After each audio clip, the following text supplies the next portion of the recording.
In this video, we are going to cover the second question, that is rotation of auditor, which is be done by the expiry company on expiry of their term. Means एक नए auditor का appoint करना या जो old अपने पास है auditor उसको resign करना, वो कैसे होता है उसको क्या बोलते हैं, रोटेशन। तो रोटेशन क्या कैसे होता है देखते हैं। तो the company the audit committee shall recommend the board the name of the individual auditor और द ऑडिट फॉर्म वो में भी रिप्लेस, मतलब कोई नया आने वाला है किसकी जगह पे, इनकमेंट ऑडिटर और expiry of the term. Means जिस दिन एक ऑडिटर जो एग्जिस्टिंग ऑडिटर था उसका टर्म ख़त्म होगा तो एक नया ऑडिटर को आने वाला रहेगा। वो कौन रिकमेंड करेगा, ऑडिट कमेटी। वो एक कोई पर्सन हो सकता है और एक मतलब इंडिविजुअल हो सकता है और एक ऑडिट फॉर्म हो सकता है। हमने डेफिनेशन में देख रखा है, राइट।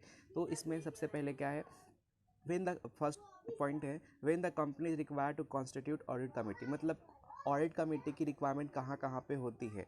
तो board shall consider the recommendation on such committee in and जब ऑडिट कमेटी नहीं होता है तो बोर्ड क्या करती है, खुद ही board shall itself consider matter of rotation of auditor.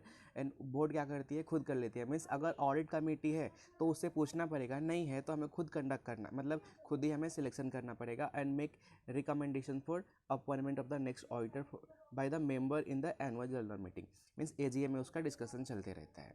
अभी for the purpose of rotation of auditor, जब भी ऑडिटर मतलब रोटेशन ऑफ ऑडिटर होगा तो क्या हो सकता है, in case of auditor whether an individual or audit firm, the period for which the individual firm has held office as auditor prior to the commencement of the act shall be taken into account calculating the period of 5। मतलब वो कितने साल के लिए रहता है, 5 साल के लिए या 10 कंजिक्यूटिव ईयर्स के लिए हो सकता है।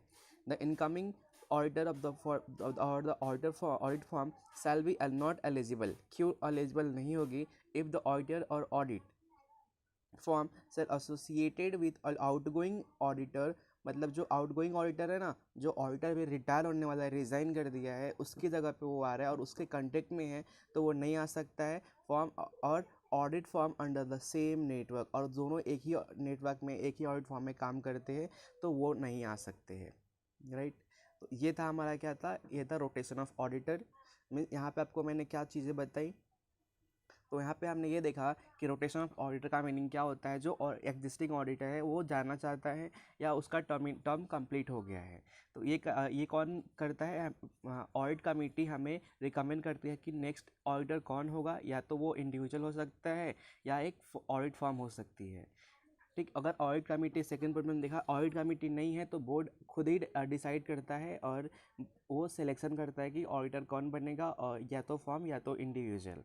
और इस चीज़ का डिस्कशन कहाँ होता है, ऑडिट एजीएम मतलब एनुअल जनरल मीटिंग में होता है। मिलते हैं नेक्स्ट वीडियो में।